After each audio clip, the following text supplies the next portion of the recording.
Les saluda el diácono Óscar Lopera este jueves 3 de septiembre, 22ª semana del tiempo ordinario. Memoria obligatoria de San Gregorio Magno. Nace hacia el año 540 en Roma de la familia senatorial de los Anicios. Gregorio gobernó la iglesia durante 14 años, del 590 al 604. No obstante su deteriorada salud, realizó una obra considerable como siervo de los siervos de Dios. Proveyó de víveres la ciudad de Roma mientras enseñaba al pueblo y preparaba la evangelización de Inglaterra. En la contemplación encontraba la fuerza de su acción. Recuerda, hermanos, que estamos en el mes de la Biblia. Y un segundo aparte que nos va ayudando. ¿Has leído alguna vez un evangelio entero, de corrido? Es muy interesante descubrir la trama de la vida de Jesús escrita por cada evangelista. Muchos detalles y relaciones entre los textos que cada evangelista utiliza quedan al descubierto cuando uno hace una lectura continuada. Este mes es propicio para ofrecerle a Dios este esfuerzo. Te recomendamos la lectura del Evangelio de Marcos. No es muy largo. En unas horas se puede leer. Al ser el primero de los sinópticos, los otros, Mateo y Lucas, lo siguen en el esquema general. Por lo tanto, es una muy buena puerta de entrada al mensaje de Jesús. Y quiero motivar a los hermanos, porque en realidad en este momento hay un sentimiento de alegría, de felicidad por la apertura de los templos y actividades religiosas. También por un fin de la cuarentena restrictiva. Pero hay algo, hermanos, es ahora cuando cada uno en primera persona debe tomar con más responsabilidad su propia protección y acatar todos los protocolos de protección y bioseguridad. Tapabocas, lavarse las manos cada 2 o 3 horas, utilización de gel antibacterial y alcohol, y al regresar a casa, desinfección bien responsable de los zapatos, ropa y demás. Cuidemos nuestros seres queridos, cuidemos nuestra familia, cuidemos nuestra comunidad. En el nombre del Padre, del Hijo y del Espíritu Santo. Amén. Oración al Espíritu Santo. Oh Espíritu Santo, amor del Padre y del Hijo, inspírame siempre lo que debo pensar, lo que debo decir, cómo debo decirlo, lo que debo callar, cómo debo actuar, lo que debo hacer, para gloria de Dios, bien de las almas y mi propia santificación. Espíritu Santo, dame agudeza para entender, capacidad para retener, método y facultad para aprender, sutileza para interpretar, gracia y eficacia para hablar. Dame acierto al empezar, dirección al progresar y perfección al acabar. Amén. Conscientes de nuestra vulnerabilidad, le fallamos a Dios y a nuestros hermanos, pidamos perdón. Yo confieso ante Dios Todopoderoso y ante ustedes, hermanos, que he pecado mucho de pensamiento, palabra, obra y omisión. Por mi culpa, por mi gran culpa. Por eso ruego a Santa María siempre Virgen, a los ángeles y a los santos, y a ustedes, hermanos, que intercedáis por mí ante Dios nuestro Señor. Amén. Con un corazón contrito y humillado, acerquémonos con humildad al Padre bondadoso que siempre nos perdona y nos lleva a la vida eterna. Amén. Hoy escuchamos en la primera carta del apóstol San Pablo a los Corintios, en el capítulo 3, versículo 18 al 23. Al Salmo 23 respondemos: del Señor es la tierra y cuanto la llena.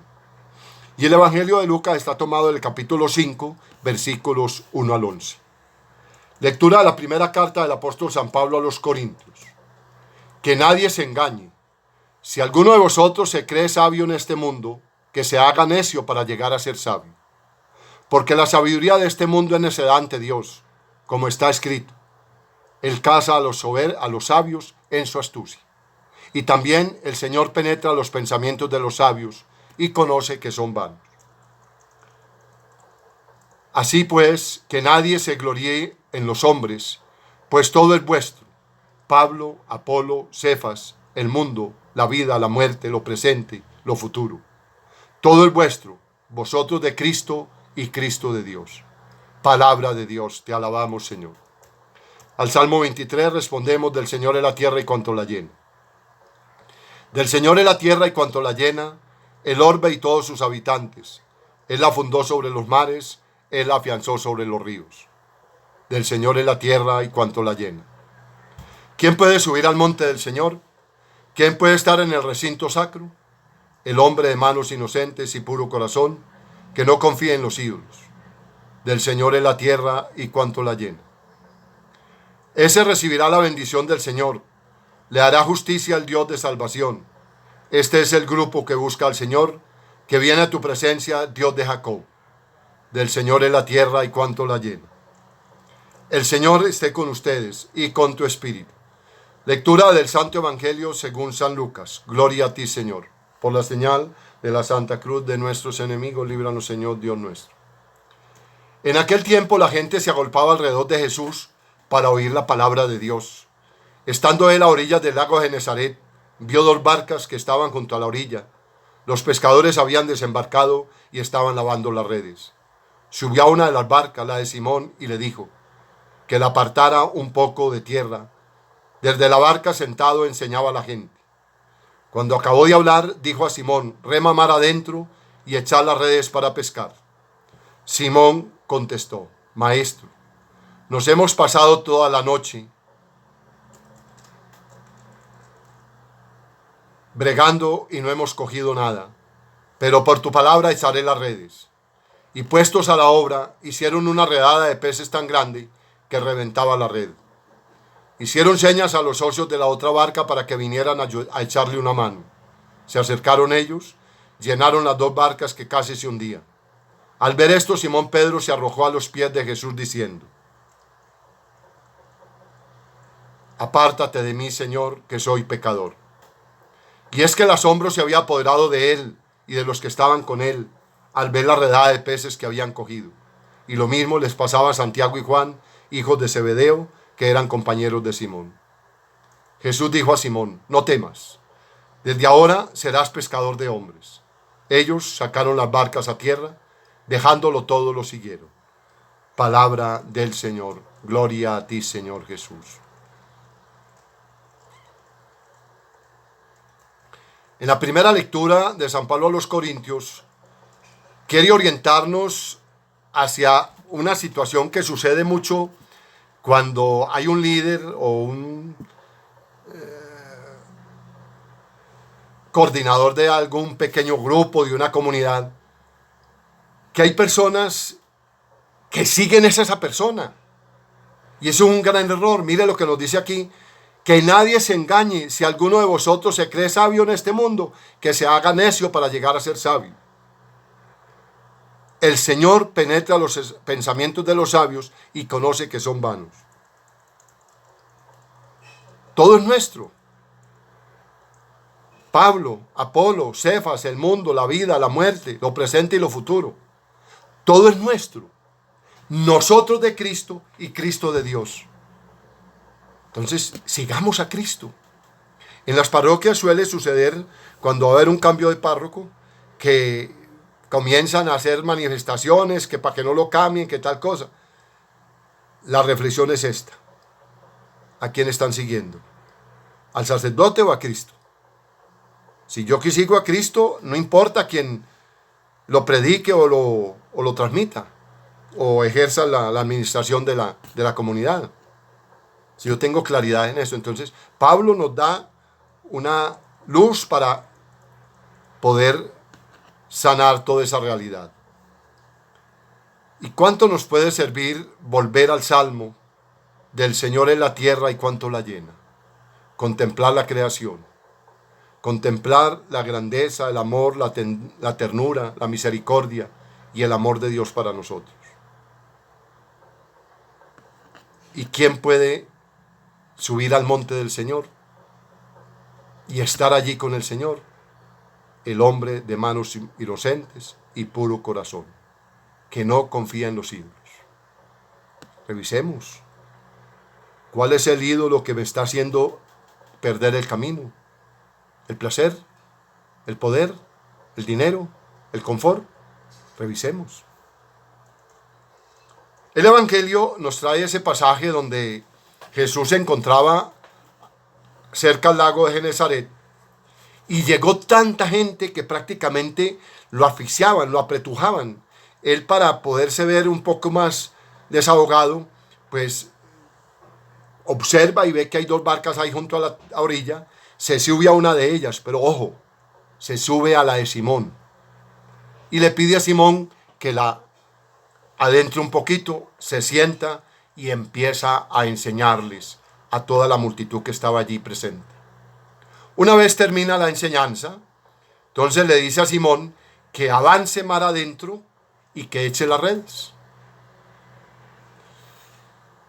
Ay Dios, a Pedro en ese momento, un pescador profesional, era su tarea diaria, sabía hacer ese trabajo, y pasar una noche sin coger nada y llegar otro y decirle, echa mar adentro y tira las redes. Pero Pedro, en su sinceridad, en su forma de ser honesto y transparente, le cuenta al Señor esa realidad. Lo hemos pasado toda la noche y no hemos cogido nada. Pero en tu palabra echaré las redes. Pedro se pone en la tarea y echó las redes, y vaya sorpresa. Fue tan grande la redada que la red se reventaba. Se vieron en la necesidad de llamar a los compañeros, a los de la otra barca, a Santiago y Juan, hijos de Zebedeo. Fueron, le ayudaron y llenaron las dos barcas que casi se hundían. Oiga, casi se hundían. Y al ver esto, primeramente Pedro entra en asombro y se tira de rodillas frente al Señor y le dice, apártate de mí, Señor, que soy un pecador. También los otros compañeros estaban asombrados por lo visto. Pero Jesús, conocedor de la sinceridad, de la humildad, de lo que había en este hombre, lo anima. No tengas miedo. Ánimo, soy yo.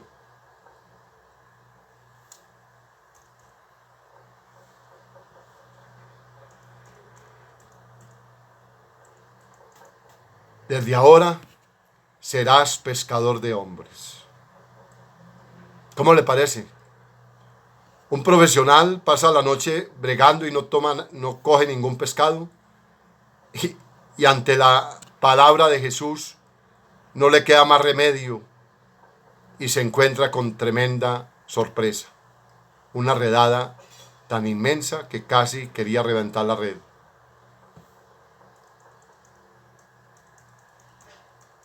A ver, aquí en este evangelio hay dos frases o dos temas muy interesantes. Hay un milagro y hay una promesa. La última frase dice muy claro, y dejándolo todo, lo siguieron. Eso marca el final de un proceso. El final suele ser,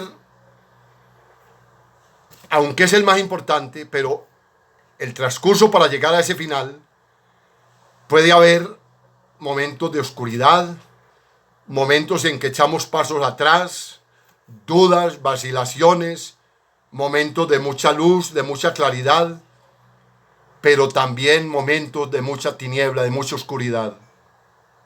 Pero sabe, mi querido hermano, lo importante es llegar.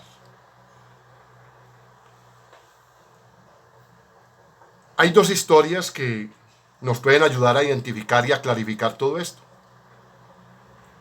Recuerden cuando iban a beatificar al fundador del Opus Dei, Monseñor Escrivá de Balaguer, pasaron un programa por televisión en el que unos invitados debatían sobre la vida del santo. Uno de ellos comenzó a contar que en la vida del futuro beato había habido algunos momentos de mucha oscuridad, no tan santos para entendernos. Fue un jesuita el que respondió Y muy bien, que lo importante era al final, que en todo proceso hay momentos diversos y que dadas las limitaciones que tenemos todas las personas humanas, no es de extrañarse que en la vida de Monseñor Escrivá hubiese habido momentos de dificultad, de oscuridad, de tiniebla, de antitestimonio e incluso errores. Lo importante había sido su capacidad para superar esos momentos, para seguir caminando, para mantener firme la mirada en la meta. La otra historia pertenece a una experiencia cuando hace un año un amigo que había hecho el Camino de Santiago me comparte y me dice, es un camino largo de 700 kilómetros. Es alrededor de un mes caminando todos los días. Hay momento para todo. A veces duelen los pies y las piernas. A veces uno se siente cansado. Hay momentos en los que uno se pregunta, ¿por qué me metí en semejante locura? O que se me ha perdido en Santiago. Pero también hay momentos de luz, de claridad, de buen humor, de diálogo con los otros caminantes, con los que comparten el camino. Y al final, cuando se llega, se sabe que todo lo que ha pasado, algunas tendinitis, muchas ampollas incluidas, ha valido la pena. Pedro escuchó a Jesús, luego lo siguió, luego dudó, luego lo volvió a seguir.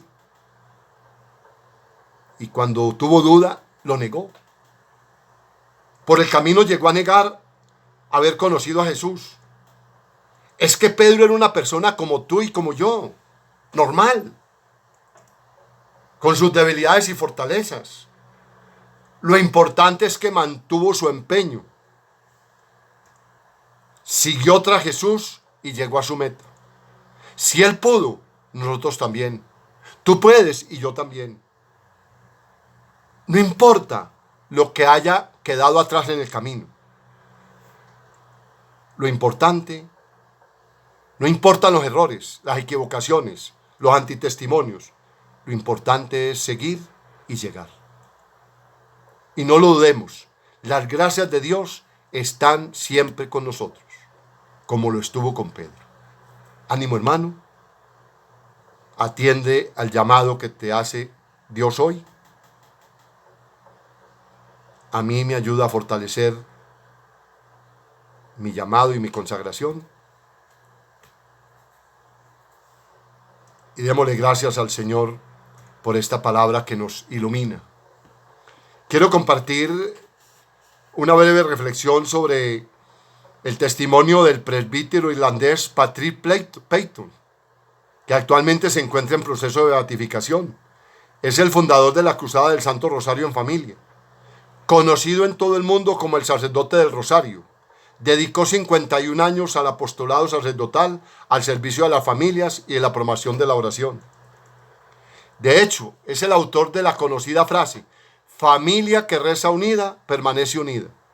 Ahora bien, no es solo una frase bonita. Distintos estudios científicos realizados en Estados Unidos han llegado a la conclusión de que las familias que rezan juntas están más unidas, son más felices y por consiguiente viven mejor. Por ejemplo, Clay Rother, profesor de psicología de la Universidad Estatal de Dakota del Norte, tras recoger la literatura científica publicada al respecto, llegó a la conclusión de que la oración, y más en familia, ayuda a ser más paciente, convirtiendo a las personas en más tolerantes con respecto al entorno más cercano. El Departamento de Psicología de la Universidad de California del Norte realizó un estudio en adolescentes, concluyendo que tienen mejor relación con sus padres cuando estos últimos rezan juntos, aunque los hijos no hayan participado en el momento de oración. El informe de la Universidad Estatal de Florida menciona también que esto incidía en los efectos positivos que la oración genera en una pareja, puesto que aumenta la confianza mutua entre ellos. Los efectos de la oración son visibles, no solo a la hora de unir a la familia, sino para afrontar acontecimientos difíciles. Qué bueno que teniendo este testimonio y esta vida de este hombre, nos animemos a orar en familia, aunque los hijos no oren con nosotros, y sobre todo el Santo Rosario. Gloria al Padre, al Hijo y al Espíritu Santo, como era en un principio, ahora y siempre, por los siglos de los siglos. Amén. El Señor esté con ustedes, y ese Padre amoroso les bendice en el nombre del Padre, del Hijo y del Espíritu Santo. Amén. Feliz día, la Virgen los acompañe.